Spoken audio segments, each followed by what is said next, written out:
favorite part of being black. I love it. Being black, 25 minutes late. Well, I know a lot of people want to know, who the hell is Steve Coakley? Who are you, Steve? Well, Richard, I'm R.A., Brother R.A. One, I'm pleased to be here with you, to have this opportunity. Thank you for coming. To share this information. I've come a long way to Boston to share a specific type of information which makes people request my presence. I'm here known as a brother who names the names or pinpoints or identifies specifically the people who are at the bottom of one of the most dangerous cancers known to humankind, white supremacy. Part of, over the course of our existence as a race of people, we have been suffering from a cancer where we have misapplied the medicine or the remedy. Part of our lack of effective response has been our inability to pinpoint specifically and what type of infectious cancer it is and whom it is specifically that perpetrates it. Define and destroy. And we haven't been able to do that. And Brother Steve is just another victim in a pool of people who have been disrespected and lied to, had their land taken, had their parents and children raped and miseducated and slaughtered and hung and held in jails. I'm just another victim who have risen up on behalf of the millions of downtrodden. We're about to enjoy a Thanksgiving coming here in late November, where we give honor to the stealing of this country. I'm just another victim in a pile of people who have been disrespected by this cancer called white supremacy. So that's who you are. Just another victim. Just another victim. Okay. Not just another brother, but another victim. Whom, this case, happens to be a brother. I think over the course of this evening, we're going to talk about them Kennedy boys. We're here in Massachusetts. Hey, obviously the New World Order is coming and Kennedy name wasn't on it. They jammed the brother, they jammed the other brother, and they eliminated the third brother from power. This is no game, this white supremacy. It has even destroyed other white people. That's a heavy statement. So white supremacy destroys other white people too? Yes, because there are a specific group of whites who in fact play a lineage or a breeding or a genealogical connection where the families perpetrate the leadership by mere birth. And this inherited right of leadership, not the president, not the senator, not the congressman, not the newspaper publisher. These are the people who compel those people to toe the line on behalf of the core of negativity. What Brother Coakley specializes in is identifying the forces behind the forces. Many campuses I lecture at around the country, little students come up, especially the white students, say, well, is this a black thing, this anti-white supremacy program? I said, well, you know, I said, who did you like? He said, I like Ronald Reagan. I said, well, they shot him in the belly. And they shot him in the belly. His wife was so afraid she turned to the horoscope woman to get a consensus about how she would run his schedule. P-Rot, some people call him Perot, ran for president. He was winning the election in August. He was the front-running candidate. All of a sudden, he gets right out of the race, R.A., jumps up in the stands, takes a seat. Bush and Clinton run past him, starting to turn for home. He jumps back out the stands, gets back in the race, and when he comes back in, they say, why did you leave? He said, because they threatened to kill my daughter. And he's a $3 billion rich white man. So as we spend our time being black tonight, those other little weak white children who cannot trace their lineage to Prince Charles or Lady Di need to hope that the drift that blows along the black revolution frees their little white naked butts too. Hotep. Hotep. Okay, I said we're coming to you live. This show is going to be, I'm going to say whatever the fuck I want to say because it's my motherfucking show. Now, I want to get right into, you said something about miseducation. Let's deal with that. Miseducation, what are your thoughts, your feelings? What about the white teachers teaching the young black males? Or example, I've lectured at UCLA, University of Kansas, Northwestern, Howard University, Hampton University, University of Chicago, University of Illinois, University of Minnesota. In each of these schools, and thousands more, I asked some basic questions. I said, how many students in here taking economics? I was at Syracuse University 2 weeks ago. How many students take economics? 20 or 30 students stand up. I say, would you tell me who runs the Paris Club? They look at each other. Paris Club, what is that? They shrug their shoulders. They have no idea what the Paris Club is. I said, well, let's see. Who runs the World Bank? They all look at each other. World Bank, you know, not too far away in downstate New York, just a little train ride. One of the most powerful financial institutions on the New World Order. No knowledge of who ran the World Bank. Who runs the International Monetary Fund? No knowledge of who runs the International Monetary Fund. And I said, well, if you're in economics and you don't know the engineers, the ultimate authorities in the wave of the flow of money, how in the hell can you learn something about the science of economics if you don't know power, which compels economics, education, and other institutions, and including religion, which we'll talk a little bit about later. And so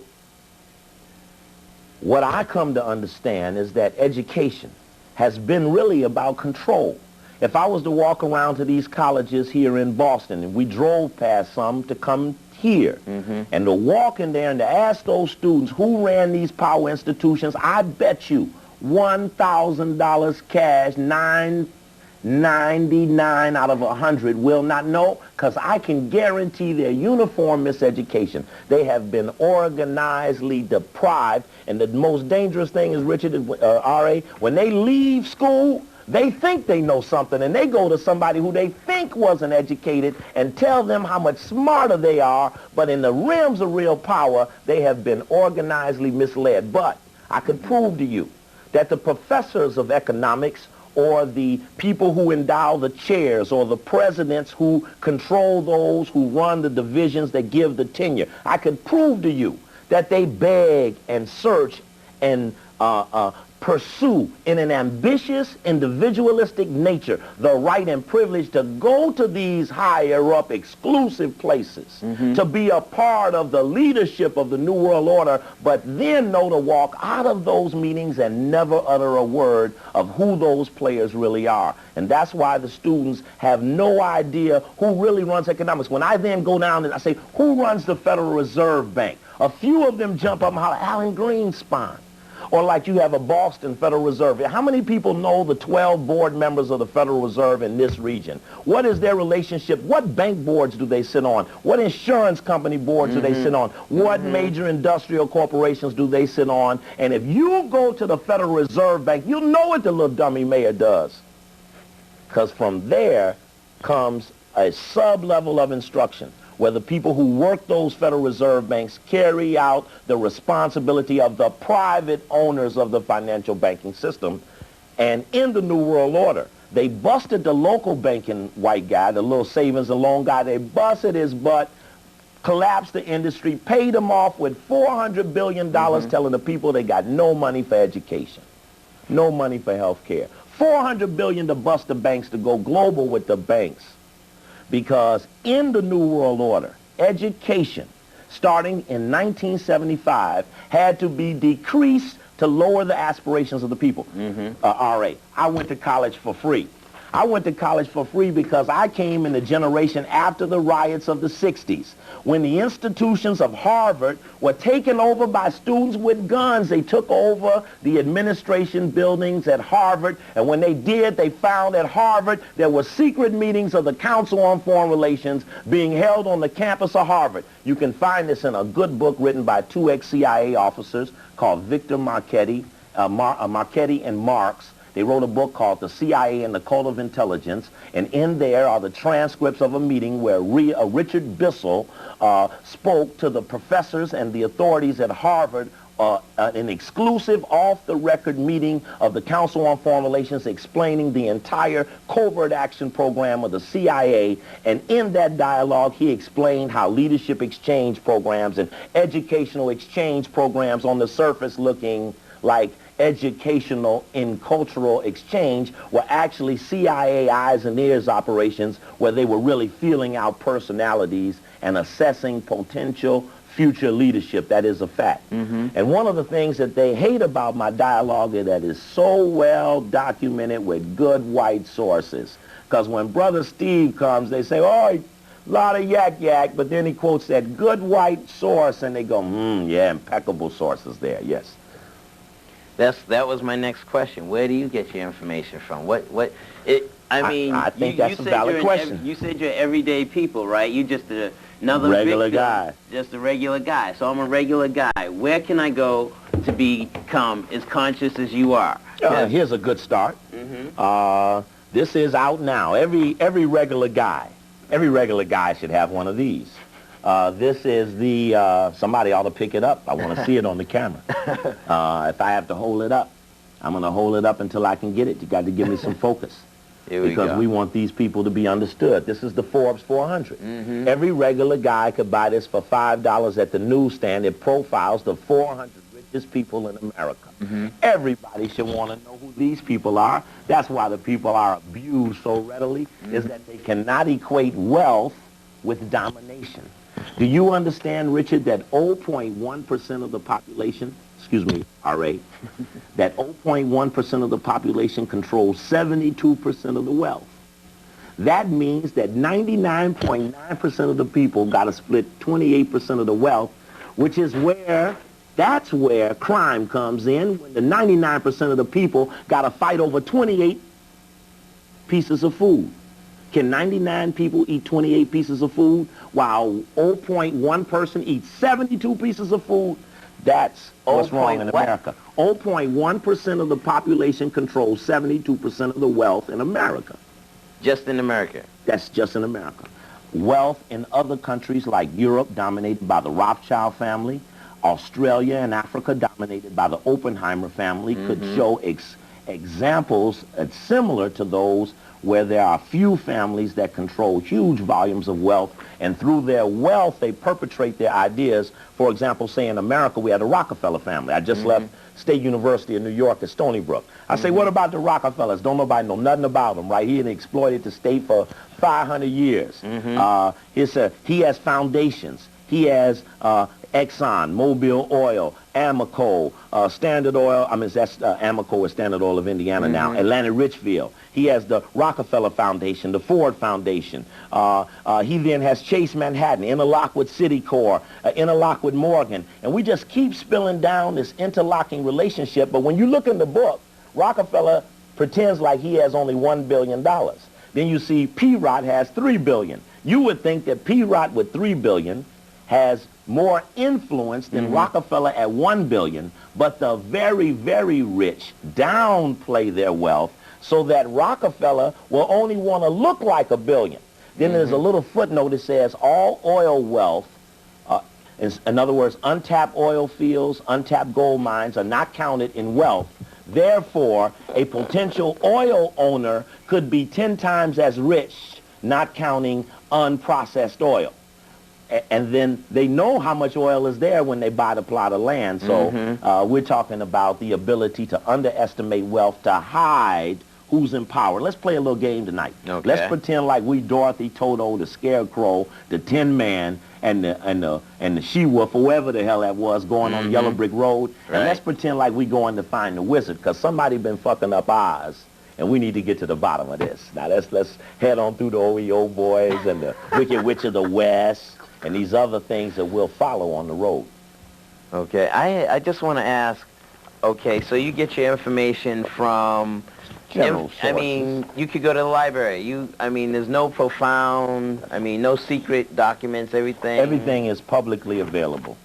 Okay. Here's a publicly available book This book here is called The Masons Who Helped Shape Our Nation. And I'm going to hold it here till you move that camera over here to it. In focus. Show you right. And oh boy, if you don't move the camera, it ain't going to never get on there. You know, I'm going to hold it till you get there. The Masons Who Helped Shape Our Nation. This book you can buy on at the House of the Mother Supreme on 16th Street. It only costs $8. And this was about the Masons who helped found this country. In fact, we're probably in a town, Cambridge, like a new Cambridge, like old Cambridge in England, where Masonic lodges authorized these Americanites to fight against the king and the queen, to form a new society, which illegally incorporated itself in 1776. Well, this is a very important book. It just says that there was a secret society that founded this country and that they were anti-black. And they put the pyramid and the all-seeing eye on the dollar bill. Though they've never been to Africa. I got a copy of it right here. I'll show it to you. I have the Browder file down there. We can show it to them right here. How about it, cameraman? We're going to go with it this time. This is the pyramid and the all-seeing eye. Thanks. It's on the dollar bill. Come on up close. I'm putting you to work, man. Go there we go. Come on back. Come on back. There we go. That's on the dollar bill. Everybody recognize that. That's a secret Masonic symbol. And that pyramid and the all-seeing eye is on the dollar bill because this was a incorporation of a secret society. So when anyone says, was there a conspiracy to kill Kennedy? It's been a conspiracy since the beginning.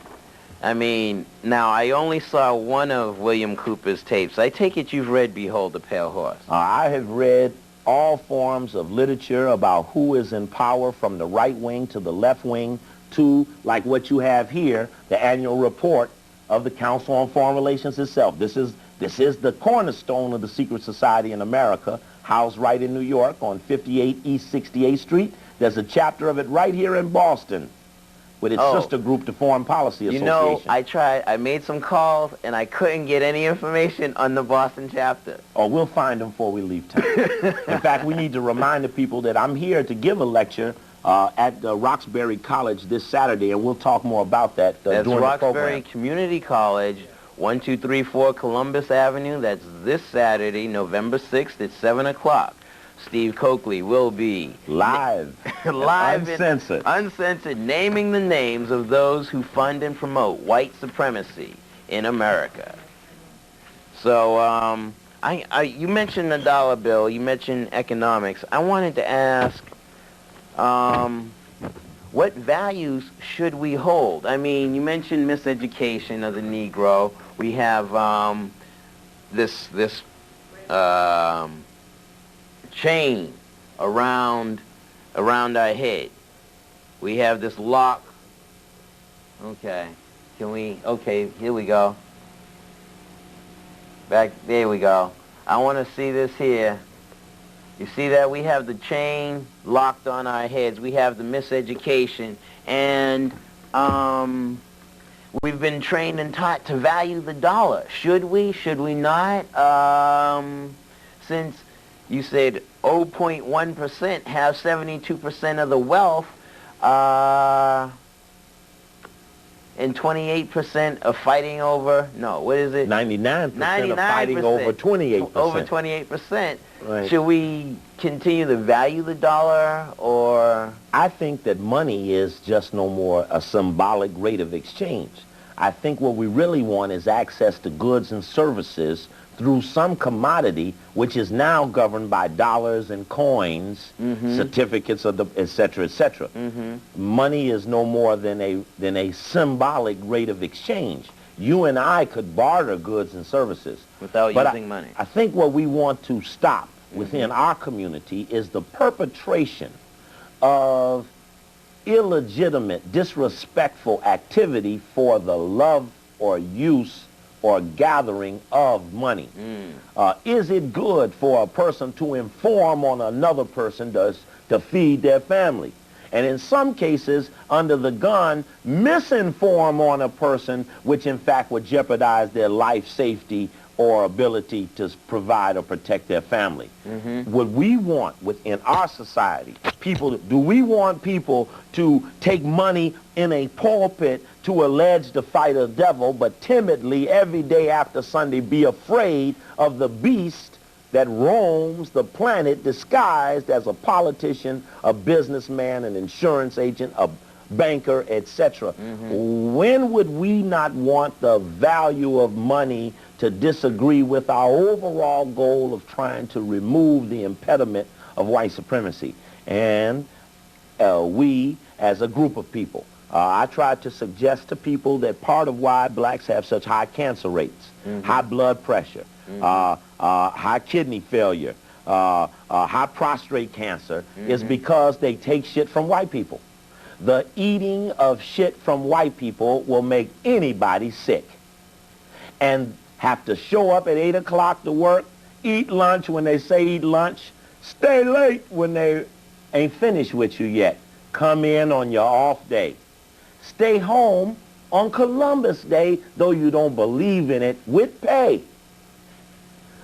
These things compel a person to breed cells within their body that just self-destruct. And I suggest to our people that we have to get out of the compelling thought that if we don't work for a white person, we won't make it or lack money.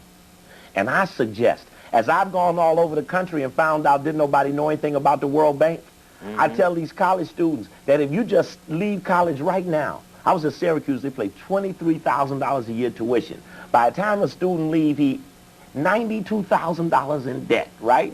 They go out to get a job at $12,000 a year. They'd have to work 5 years and give up every dollar of their salary only to pay the principal on that loan. So the suggestion is that if they knew enough about their own people, they could step up and master information about the World Bank. Go down to 19th Street in Washington, D.C. and pick up the reports, study the books, study the influences, follow the names in the who's who in America leading to Standard & Poor's interlocking directors, over to Moody's Book of Industrial Corporations. Go through these books and find patterns of names and people or webs of power groups, and then come and explain those things to your people so that they can, in effect, make an impact on themselves. I go all over the country. I go all these African study groups. We love Africa. We love Africa. I say, well, who run the World Bank? Don't nobody know. I said, well, if y'all talk to an African lately, they will tell you that the World Bank and the IMF are forcing their country into structured solutions that are taking away their ability to run their own economies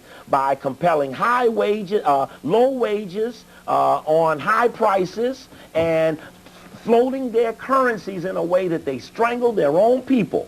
But those institutions are in the middle of the black community in Washington, D.C., and nobody in Washington even knows who runs these institutions. And when I go around the country, ain't nobody even told the people. Now, what does that mean? I don't care what the white people do. But if we don't start making our black newspapers, our black television, and the access to the television that we have start to breed and discuss things of critical importance to us, the naming of the names, and quit these vague things. The white man, the Jewish man, the Pope did it, name them, break it down to which white man, which black man helped the white man suppress the black people. Wait a minute. We're even going to talk about the black male secret society, the Boule. It's what it looks like here. This is one of their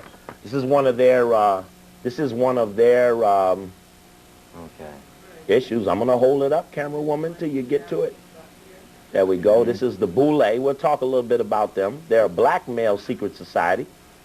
And this Boule means advisors to the king. There is a chapter right here in Boston. They started in 1904.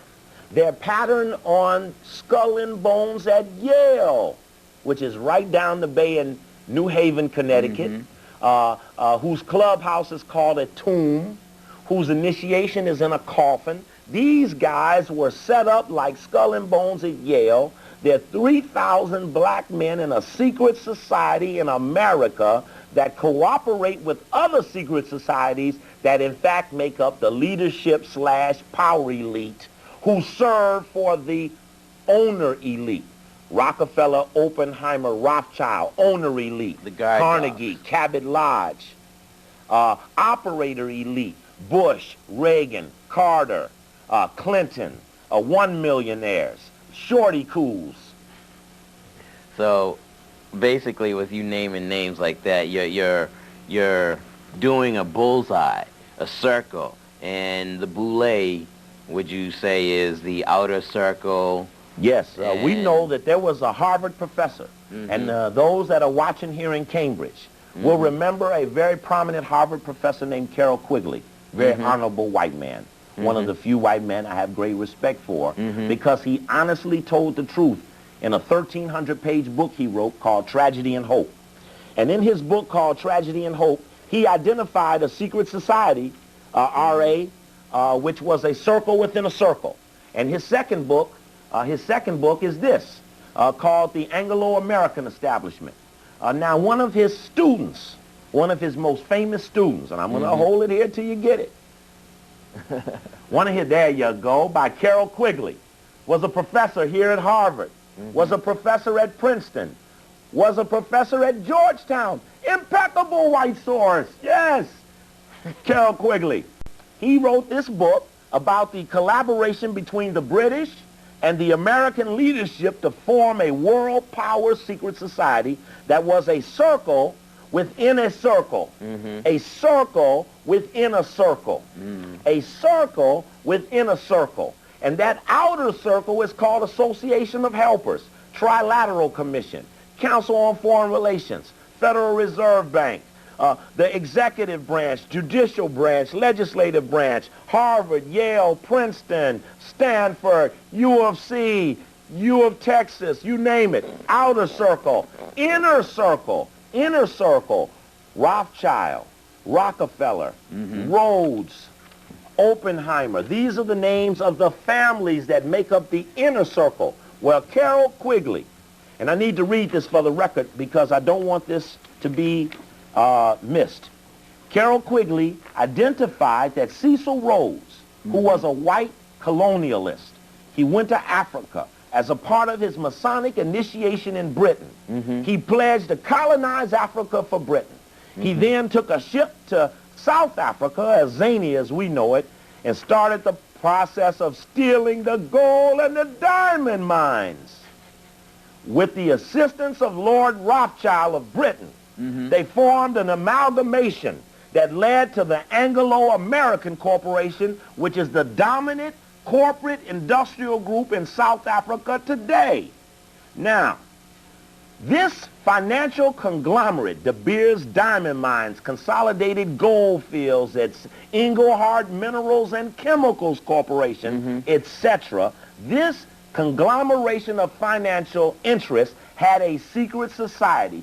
Carroll Quigley had the privilege of reading the papers of this secret society to write a history of the world civilization called Tragedy and Hope. It was a 1,300-page book. The book got intercepted by some poor white boys in California, like Bill Cooper and the Eppersons and the New World Order writers, the guys, the little right-wing conspiracy theorists, picked up on Carroll Quigley's left-wing establishment book and told all the little white boys, there's a secret society running America, and unless we go get some street power, which culminated in Ronald Reagan's 1980 election, that this street power then resulted in the co-government of Reagan and Bush, but Carroll Quigley most prominently said that the Rhodes Scholarship Program, which was the money left, and that's important, they should show that book cover. You should show that book cover because I want to show that book cover. He has the cover of Behold a Pale Horse. And as you can see, I have it up here too. I'm going to show you something with it in a minute. It says the Rhodes Scholarship Program, established by the terms of Cecil Rhodes' seventh will, are known to everyone. What is not so widely known is that Cecil Rhodes in his 5 previous wills left his fortune to form a secret society, which was to devote itself for the preservation and expansion of the British Empire. And what does not seem to be known to anyone is that this secret society, created by Cecil Rhodes and his principal trustees, continues to exist to this day. To be sure, this secret society is not a childish thing like the Ku Klux Klan. It does not have any secret robes, secret hand clasp, or secret passwords. It does not need any of these since its members know each other intimately. It has no oaths of secrecy nor any formal procedure of initiation. It exists. It holds secret meetings over which the senior members preside. Cecil Rhodes, Lord Milner, Lord Selborne, Sir Patrick Duncan, Field Marshal Jan Smuts, Lord Lothian, Lord Brand are a series of men who carried on the tradition to protect the money that Cecil Rhodes left to perpetrate his leadership, culminating in Rhodes Scholar Bill Clinton becoming President of the United States, which simultaneously compelled Oxford University to fly the American flag because finally Cecil Rhodes' legacy had come home and America was brought back under British domination through the use of the secret society. And remember, P-Rock was forced out the race, so it was Clinton or nobody, even though we know he slept with that woman for 12 years. He a hoe. Yes, he's a hoe. Now, you showed that book. Now look at this. That book was called Behold a Pale Horse. And he showed the cover. Now, I'm going to wait on this one because this is very important. He showed the cover, Behold a Pale Horse by Cooper, which was a biblical foretelling that when the pale horse came, so would come death and famine. It's in the last chapter of the Bible called Revolution. Some people call it Revelation, but if you bring Revelation, you will have revolution. But come back to the picture. Come back. I wasn't through with it yet. Come on, I'm going to wait on you. Got to come back to the picture. There's no dialogue without me explaining the picture. There you go. Thank you, Rudy. Here is Newsweek with Clinton. Thank you. There's Clinton on a white horse. There's Clinton on a white horse in Newsweek. The pale white horse, as was foretold in the Bible. Behold, a pale white horse. There's Clinton on the cover of Newsweek, and it says, can Clinton tame Satan? Which is in the Quran, how you say Satan. It says Satan, and it really says here Washington. Can Clinton tame Satan? And look at the black dragons at his feet. I think I'm the one on the left over there, because I'm definitely against this white colonial activity. And symbolically, I suggest to the people that this is no accident. This is a Newsweek magazine, November 30th, 1992, and the cover of Behold a Pale Horse, pulling upon the biblical prophecy that there would come one riding on a pale horse who would bring with him death and famine, and would control a fourth part of the earth, and would allude to the rise of the Antichrist, or the core of negativity, which I perceive is like the Wizard of Oz. And I also believe, Brother Ra, that me and you and some of the people that are going to get together at Roxbury College this weekend have a God-given privilege to search out this beast and at the appropriate moment slay it to free the people, all of the people, most of which sought to serve it rather than destroy it. You showed the cover there, and it had Clinton's face on the horse. Now, the chapter as William uses to open his book, and look, and behold, a pale horse, and his name that sat upon him was Death, and hell followed with him, and the power was given unto them over the fourth part of the earth, to kill with sword, with hunger, and with the beasts of the earth. This is written in the Holy Bible, Book of Revolution. That's right. Chapter 6, verse 8. All right? So, well, would you say that's a good segue into Christianity and dealing with that? since we only have 55 minutes left. Is that... Well, the question of religion, I think, is a very important one. How does religion fit in this discussion of the beast or the core of negativity? One will look at us and wonder, what really are we doing on the air here in Cambridge, Massachusetts, in a predominantly white community, talking about things that most people are afraid to discuss, even privately or in their homes.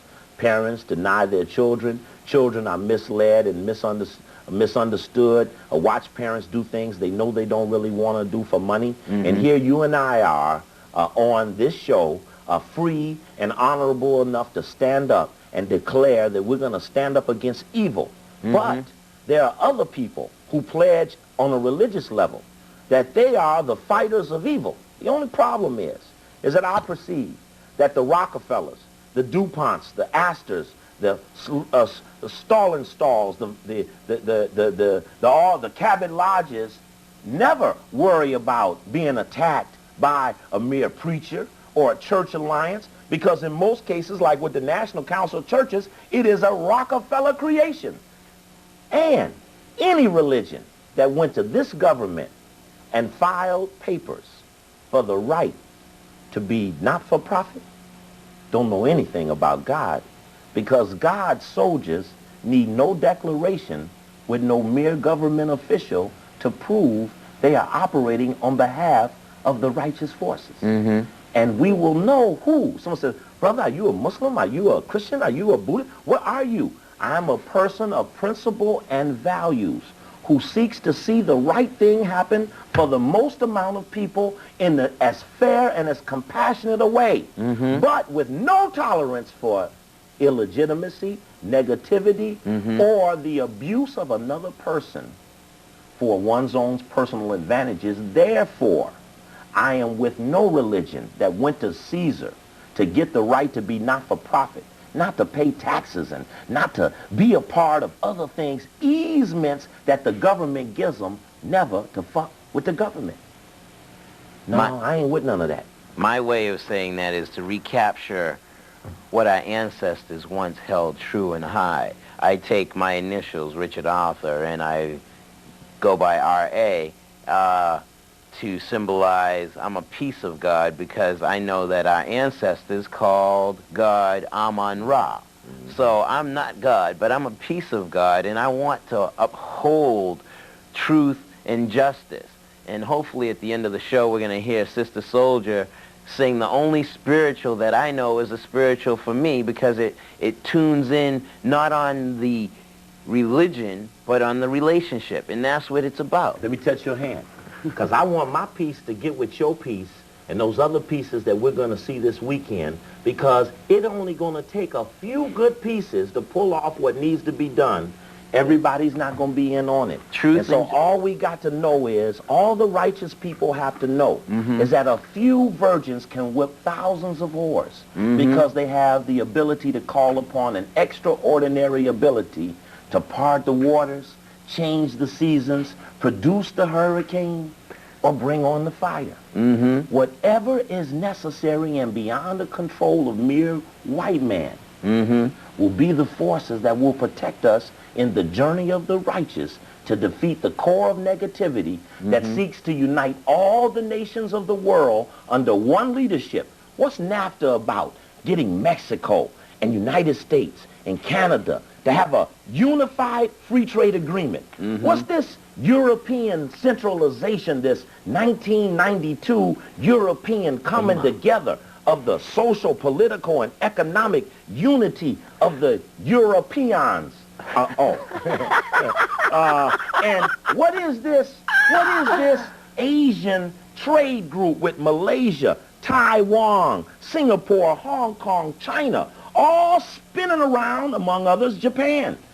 It looks like, Richard, that the goal of Rockefeller's 1972 organization called the Trilateral Commission's goal was to produce the world in a three-sided power axis: North America, European, and Japan. And that those three countries would spin other countries in their axis, such as the United States would spin Canada, spin Mexico, and soon the Caribbean and South America. Europe would pick up Eastern Europe, Western Europe, and the white side of the Soviet Union, and Japan would pick up China, Hong Kong, Malaysia, Taiwan, Singapore. It's about 16 or 17 Asian countries.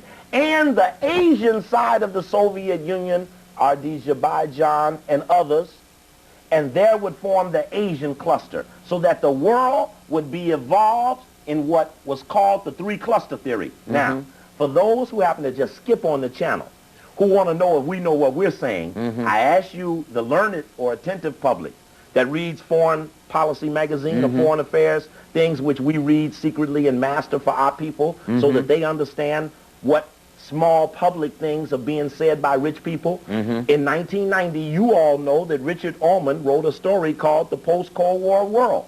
And in Richard Ullman's story, Fall, Foreign Policy Magazine, called Enlarging the Zone of Peace, he said that we're in the three-cluster theory of world power. We know that this three-cluster theory of world power, which is what the Trilateral Commission had set up, North America, Europe, and Japan, that this three-cluster theory of world power would come about as a result of the Soviet Union and other whites uniting such that it was not capitalism or communism anymore. It was the rich and the poor. And now that we're in the context of rich and poor, the Enlarging the Zone of Peace article said very prominently, said, well, what will happen to countries like Africa? Says that Africa will be like a specter at the feast, a mere nuisance to the New World Order in the post-Cold War world. So, well, what about aid to Africa? It says aid to Africa will be palliative, not curative. Now, that's a rich white man saying, we're going to give a nigga a Band-Aid, but don't stop the bleeding. Now, that's organized, cleaned up, scrubbed up white revolutionary talk. You want to hear something about white revolution? This is what's going on. The other whites, the learned whites, will know that Brother Coakley is correct, because in the year-end review of Foreign Affairs magazine, there was an article there written by a Times Magazine Nairobi station chief called Retreat from Africa. And do you know, Brother Ra, that in that story, the Council on Foreign Relations ran a story that said we will so starve Africa that in 5 years it will beg to be recolonized. We will so starve Africa that in 5 years it will beg to be recolonized. Now, if you go to the board of directors of the Council on Foreign Relations, and you look up and you see Rockefeller and Warren Christopher and Clifton Wartime and Bobby Eamon. Now, y'all whites know I know y'all names because y'all know y'all don't even discuss these names. Bobby Eamon, ex-deputy director of CIA, Warren Christopher, now Secretary of State, Cyrus Vance, Anthony Lake. We can walk through all the whites who sit on the boards of power. We know you far better than you ever thought little poor black people ever sized you up. And I say to you, we know you far better than you ever imagined. But that ain't the point. We're really not even talking to you tonight because you know these things, you helped write them. But now that the Council on Foreign Relations, has said we will colonize Africa, now the New York Times runs the story, colonialism is back and not a moment too soon. And do you know, Brother Rod, that this story says that the only way out of Africa's starving, going down dilemmas is that they will have to be recolonized and accept our leadership for terms of 25 to 50 years. It says, what country will we first take over and put in trusteeship? Somalia. What is Somalia about? It's about the recolonization of Africa. This is the New York Times, which bought the Boston Globe. Now, many whites know Brother Coakley. Look up Brother Coakley in the Boston Globe. There are many listings of me in that magazine. They've been following me for years, though most of you never heard of me. New York Times has done quite a few stories on me too. Just hit my name in one of them indexes, and all of a sudden, the trailing and tracking of the secret society will be clear to you because they've taken away, I used to be special assistant to the mayor of Chicago. They took that job. See, I was too black. I was chief of staff for a Chicago alderman. They took that job because I had an anti-Columbus day. They said, who is Coakley to bring up Columbus didn't discover America? I had a big anti-Columbus day, 500 people out there blocking up the parade and stuff. So I had to lose my job because the black woman I worked for didn't want to disrespect an Italian who was doing a colonial celebration. And I've been an anti-colonialist because I know how we will unite people of color all over the world. It will be an anti-colonial movement because who colonized us is all we have in common. Who colonized Australia? Who colonized South Africa? Who colonized Nairobi, Kenya, Nigeria? Hey, hey, anyway, the New York Times then benevolently puts the big white hand coming out of the sky, big white hand with little bitty black hands trying to reach up for salvation. Now, do you think I'm going to sit back and bite my tongue and take it easy on rich white people when whites can openly advocate the recolonizing of my homeland? No, the time is near. Some people are scared of white people. Some people have never lived their life like they believe that if they did the right thing would happen to them. This is where this spiritual context has to come into the fighting of the wizard. Dorothy, Toto, the Tin Man, the Scarecrow, and them, the Lion, they didn't whip the Wizard of Oz because they overpowered him. But they put the right water on the Wicked Witch of the West. Who is she? She's America. There was a fight between white boys and America won. The baddest white country on the planet is right here. Man, am I so glad to be in the birthplace of the baddest white country in the world, because when we win this one, now, that's the Wicked Witch of the West. Then you go on down and you see the OEO boys. Remember them? OEO. Oh, that's the Army, the Air Force, the Navy, the Marines, the CIA, the FBI. You remember Gay Edgar Hoover? What a bitch. Gay Edgar Hoover. Now, FBI, CIA, Human Intelligence Program, Air Force, Naval Intelligence, Pentagon, Boston Police Department, Cambridge Police Department, the state police here in Massachusetts. That's the OEO boys. Those are the military that buff for the wizard. Those are the military that buff for the wizard. All of them together, cohesively. Now, one thing to show you that this is all masonically coded is that they call the police the men in blue. All police cars have at least one blue light. It's federally mandated. The police organizations are called fraternal orders of police. The Masons wrote the law. The Brethren Masons protect the law. The lower lodges of Masonry are called the Blue Lodges. It's the code of silence. It's the protective mechanism to the land of Oz. And now that the United Nations, the engineer of this New World Order, has constituted a world police force. They're called the Blue Helmets. And every time you watch the news, look at that big powder blue helmet, or that powder blue tank, or that powder blue airplane, and remember, that's a secret society code of blue to show the outer context to a secret society. They're called the military without enemies. But having colonized the world, how could you start a police force without an enemy having colonized the world? See, that's why information is important, because you take away this clean slate theory of white man can start all over tomorrow without having anybody who owes him something like he owed us for having raped. Look at our skin complexion. We've been raped, pal. Oh, definitely.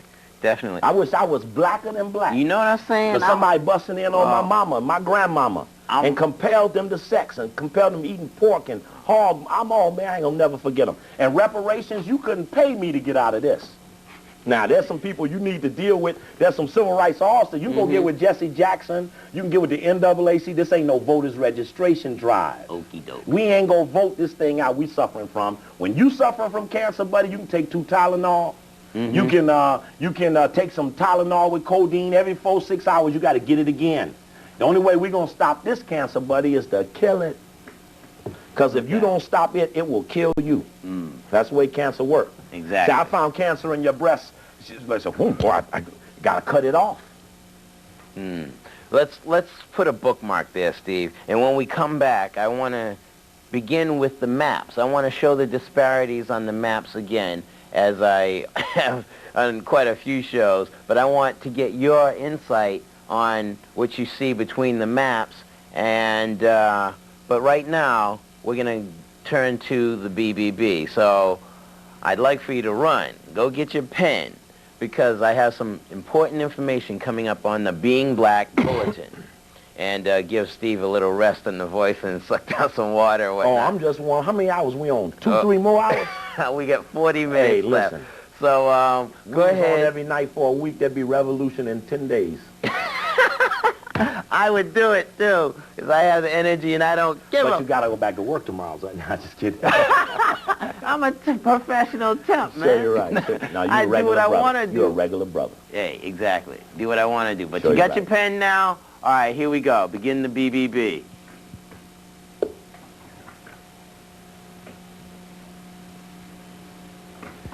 Mic's down. Mic's down.